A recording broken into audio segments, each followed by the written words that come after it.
Anyway, now can we call upon Pastor to give us the message?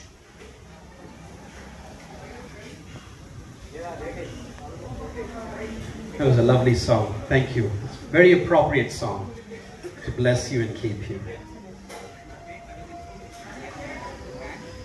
Well, normally for most of the weddings, I love sharing from that wonderful Bible verse in Corinthians that says, love is patient, love is kind, love forgives, and it just takes care of everything.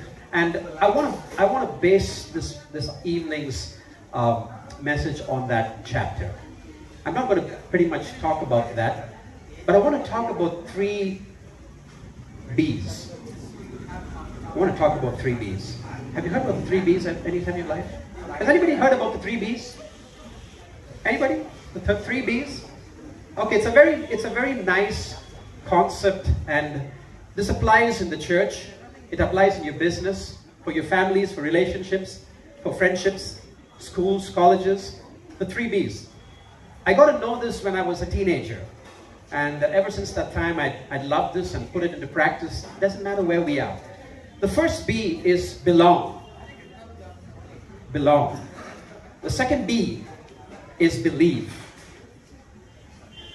And the third B is behave.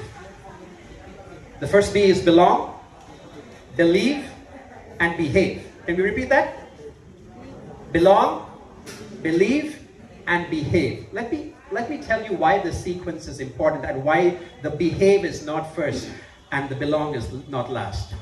You see, as human beings, whether it be church or business or community, we always have this inclination, or rather temptation, that we want people to behave. How many of you like everybody to behave well to you? Raise your hand, please. Anybody likes anybody to misbehave with you or not? We want people to behave well, right? If you want people to behave well with you, the first 2 B's are very important for the third B to come in place. You see, we're demanding people to behave well with us when they don't even belong to us, first of all. We're not inviting people to belong. You know what's the good part about Jesus? He first allowed people to belong to him.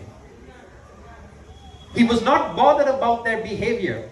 He never went around telling people, you're good, you're bad, don't do this. If you look at the whole Bible, Jesus would never do that. In fact, he went out asking people to be part of him. And he wanted to be part of people. The belonging factor is very important even in both of your relationships. If you want Spincy and if you want Ricky to behave well, don't go and tell them, I want you to behave like a good husband or a good wife. You're not going to do that. You're not going to do that. You need to first belong to each other. The belonging has to come, and that's the relationship, and that's the friendship, and that's the trust factor. Now, after you belong, there's an attachment there. There's a connection that's already happened. Because you belong, listen to me very carefully. This is a very spiritual concept. Because you belong to each other, you will believe in each other. You don't have to force yourself to believe in him and for you to believe in her. Because of the sense of belonging, you will just believe in her. Even though you don't like what she believes in, you will believe in her. That's because your belonging is absolutely grounded. So we belong. We believe because we belong. And guess what happens after that? When you belong and believe, you will automatically behave. Nobody needs to ask you to behave. Nobody needs to request you to behave. Nobody needs to force you to behave. Nobody needs to punish you to behave or demand you to behave. I hope we're getting this. Sometimes I've realized as a church, we demand people behave properly when you come to church. Well, why should they behave? They don't even belong to you. They don't belong to you. You're demanding something too high. In a family, the cousin or the grandfather or grandmother say, behave properly. Well, why should anybody behave when there's no sense of belonging and believing? Nobody's going to behave well because they've not passed the first two B's. Or rather, we didn't allow them to pass the first two B's. And so you don't have to force anybody to behave. Have you ever seen anywhere in the Bible that Jesus forced anybody to behave? Have you ever read? Jesus said, behave yourself, please. No! Never find that in the Bible. That's the beauty of Jesus. Unfortunately, we pastors and we Christians and we family members and business people, the first thing that we want people to do is behave well with us. They are not going to behave well. You never gave them the opportunity to believe and to belong. So your expectations are too high. Drop them down. Drop all your expectations down. Allow somebody to first belong to you. Let them believe in you.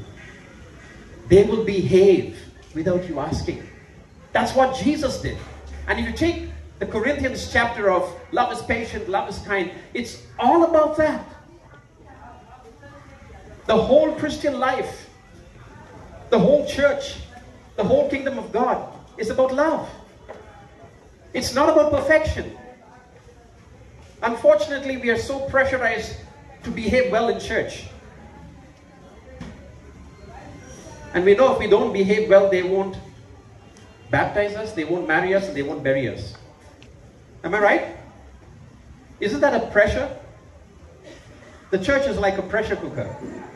This is the way you need to be boiled and I'll boil you. Right? I've had people come to me. I've buried people that have not been part of my church. I've done that. I remember once we were in Shillong, we planted a church in Shillong, and then one lady came and said, Pastor, I'll be part of your church if you own a cemetery. Oh, by the way, in the Northeast, every church has their own cemetery. Unlike the South, everybody has their private cemetery. At that point of time, we never had one, and later on I bought one, but that's another story. So I looked at her, I said, ma'am, first of all, after you're dead, you don't know who's going to bury you and where you're going to be buried. So you don't have to worry about that. But just in case, for the benefit of the doubt, don't worry.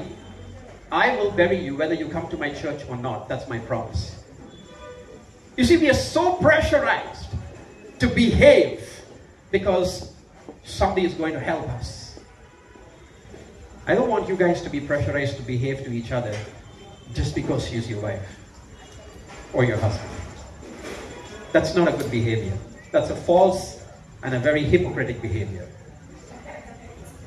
But if you don't belong and believe in each other, don't struggle to behave. Don't pretend to behave. I had a very nice uncle in Chennai, old man. I loved what he said. He says, don't pretend to be what you don't intend to be. Isn't that very true? Don't pretend to be what you don't intend to be. So if you don't intend to behave, don't pretend to behave. You're fooling yourself and making a fool of yourself. And it's okay for people not to like you. And if you behave, make sure it comes out of your belonging and your believing. That's authentic behavior. And that's godly behavior. Because you're convinced and convicted about why you're behaving. You're not behaving because you're scared of her.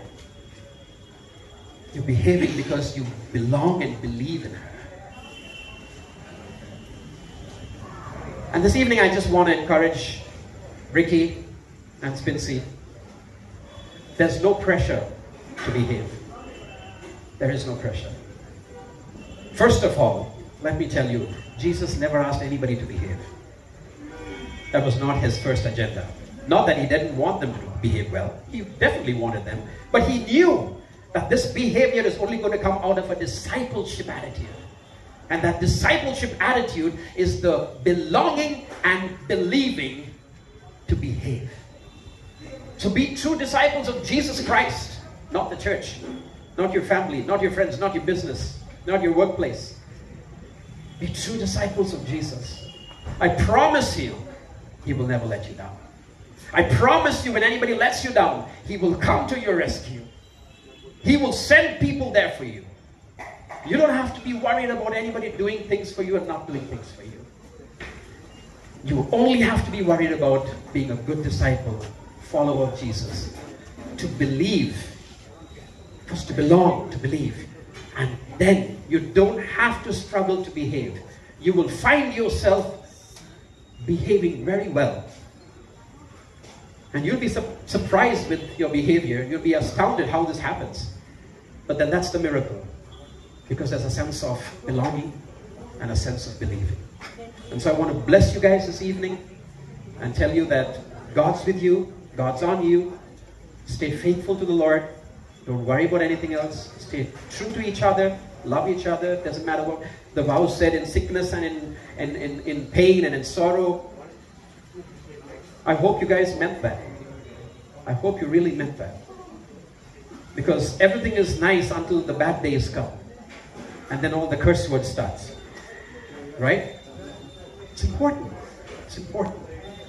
And so, would you please stand?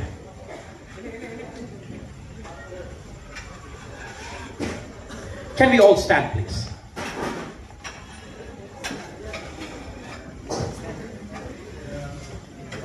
By the authority given to me as a minister of the gospel of Jesus Christ, in accordance with the vows you have taken for each other before God and man, I joyfully and legally pronounce you husband and wife.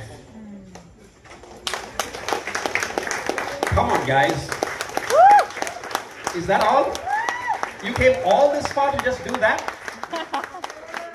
I like that. I like that. That's good. What God has joined together, let no man ever separate. I would like you both to turn towards the congregation and join your arms together. Look at them with pride, Ricky and Spincy. Look at all these people with pride. Look at these people. Look at this lovely couple right now here. Aren't they beautiful? Right? Now, ladies and gentlemen, I have the honor and privilege of introducing to you officially and legally for the first time, Mr. and Mrs. Roberts. Give it up for them. God bless you guys.